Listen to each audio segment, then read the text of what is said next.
They chose that as their cover image? Welcome to WatchMojo.com, and today we'll be counting down the top 10 hilariously bad album covers. Make my wildest dreams come true. I'm on my way. Before we begin, we publish new content every day, so be sure to subscribe to our channel and ring the bell to get notified about our latest videos. For this list, we'll be looking at albums by artists who either left too little or just way too much to the imagination to represent their work, leaving us roaring with laughter or generally disgusted. Everything is fair game here, whether it be lewd, crude, or just plain wrong. That horse looks concerned, I'll tell you that. Outrageous Miss Millie. Number 10, Back to the Shit, Millie Jackson.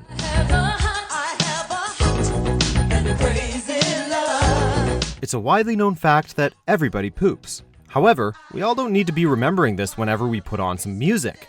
Millie Jackson, however, went out of her way to remind everyone of their natural bodily functions with her 1989 album, Back to the Shit. And then I'm gonna do it to you so good. Featuring a 45-year-old Jackson sitting and straining on a toilet with her panties around her ankles, we don't know who to feel worse for, her or the people who bought the album. However, we might actually feel worse for the poor flower pot, which was somehow added into the image for aesthetic purposes. But tonight will be one of its kind. I'm gonna love you right. Number 9, Up at the Crack, Boned. Who doesn't love a good dose of powerful rock and roll? Musically, this AC/DC clone hits it out of the park for rehearsing their predecessor's sound.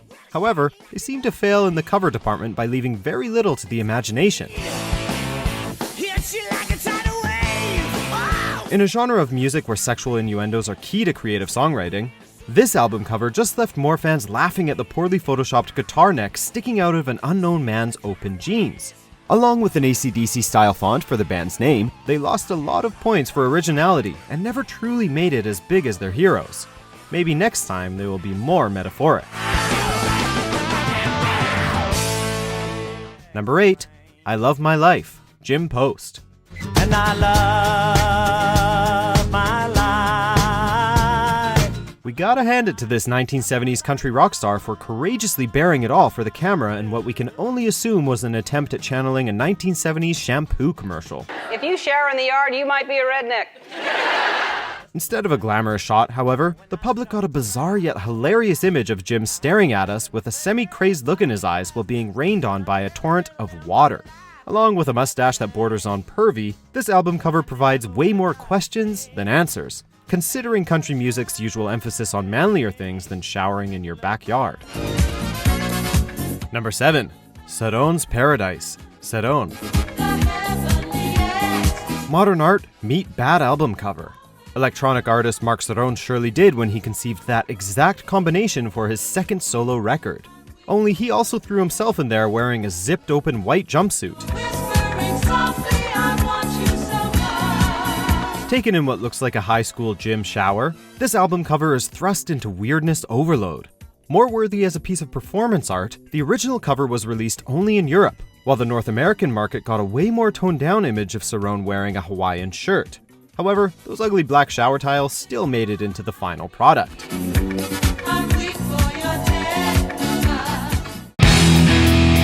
Number 6, Dance of Death, Iron Maiden.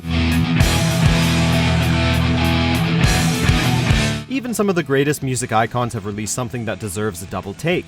Iron Maiden fans surely got a run for their money in 2003 when the popular heavy metal band released this monstrosity, a mashup of terribly rendered 3D images that would make a first-time Adobe user blush. This laughably bad cover was actually an unfinished image created by artist David Patchett. Already featuring standard heavy metal themes with cloaked monks and Maiden mascot Eddie, the band then turned to its fans to add some nudity into the mix. What they got was a confused mosaic of mannequin-like people and over-the-top dark imagery. Patchett justifiably removed his name from the credits.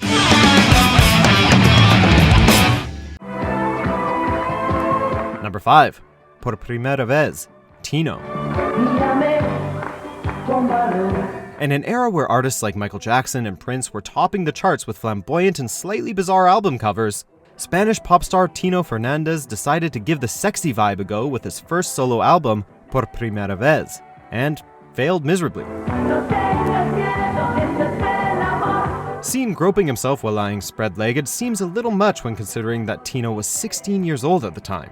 Although the music in the album itself garnered attention in Spanish-speaking countries, the cover has outlasted the content in the 30-plus years since its release.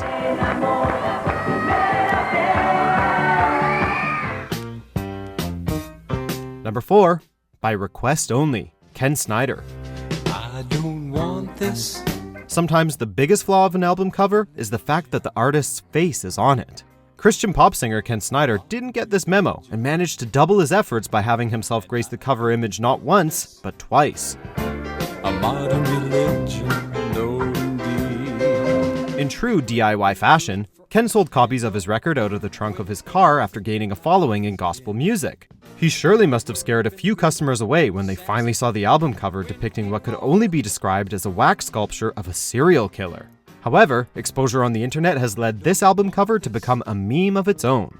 With those sideburns, it's not hard to understand why. No indeed.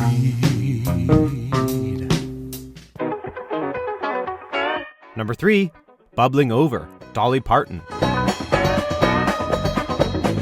If at first you don't succeed, maybe don't try again.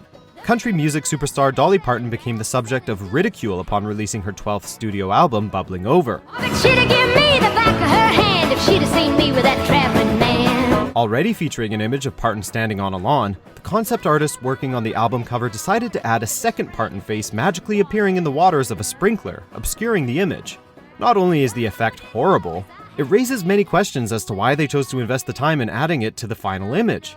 We get that editing technology has advanced since 1973, but this image could have been left on the cutting room floor. I don't believe you have the right to ask me to be different. Number 2, Bestiality, The Handsome Beasts.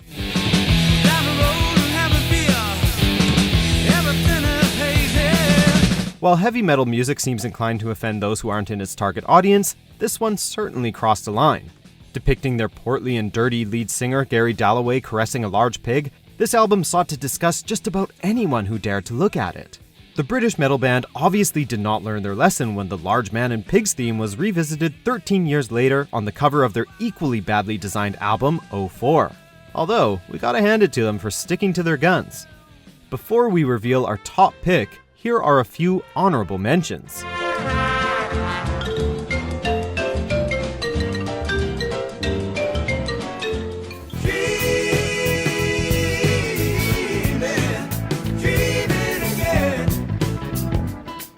A lily maid sat making moan beside a cypress tree. Found some smooth in your wank, give it a spin. Throw it some Number 1, Funky as I Wanna Be, Pooh Man, MC Pooh. using my mind like a Western encyclopedia. Pooh Man is selling nothing, this is for the media. A little something. With a name like Pooh Man, you're bound to turn some heads. However, when you want to match head-turning monikers with gross imagery, you get Funky as I Wanna Be. But I'ma keep rolling, and banks is me, and I'ma come funky as I wanna be. Although a witty play on words, the fun quickly turns to disgust upon seeing an album cover essentially featuring Pooh Man, for lack of a better word, exiting a woman's body. More conservative views of the picture could say that the gangster rapper is merely looking into a woman's spread legs. But given the obvious puns in the album's title and the name Pooh Man, it is pretty obvious where the joke is going. Funky as I wanna be. Peace, and I'm out. Do you agree with our picks? Check out these other great clips from WatchMojo and subscribe for new videos every day.